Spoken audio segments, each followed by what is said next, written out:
Ontario is increasing capacity limits for large venues like right here at Rogers Centre.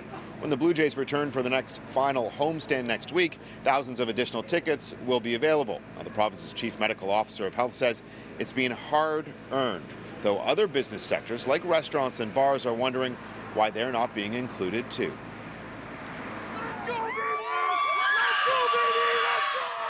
It will soon be double the volume and capacity inside Rogers Centre. I'm a big fan, want to see them succeed. Ontario's medical officer sharing the news today, and it goes much further than just Rogers Centre. Capacity limits will be increased at meeting and event spaces, including banquet halls, convention centres, sporting events, concerts, theatres, horse racing venues, and television production spaces with studio audiences. Indoor venues will be able to welcome in a maximum of 10,000 people. Outdoor venues without seating will be able to welcome up to 15,000. And outdoor venues with seating will be able to have a maximum of 30,000 people inside. Even if the roof is closed at Rogers Centre, they'll be allowed to have 30,000 fans in the stands. We're confident, even with the roof closed, it can be, given the amount of air and space, that we can continue to consider it an outdoor venue.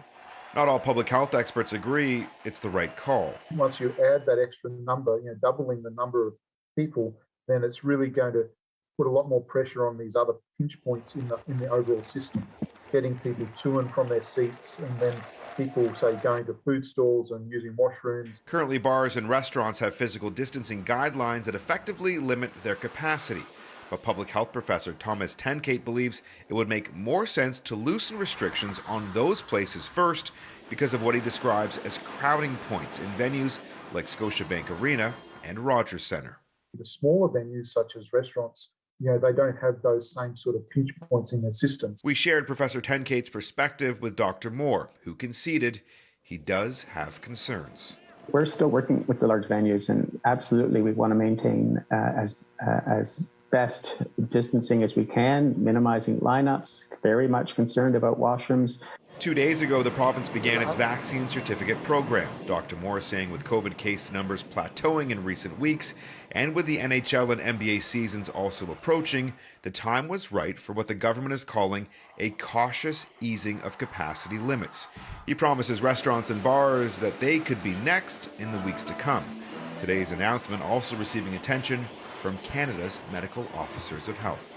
I know that my counterparts are watching what happens very carefully, and I'm certain they will reevaluate if those capacity objectives, if you like, need to be adjusted over time. It's a decision to make that looks at all of the factors, and then, of course, a certain level of risk tolerance involved as well.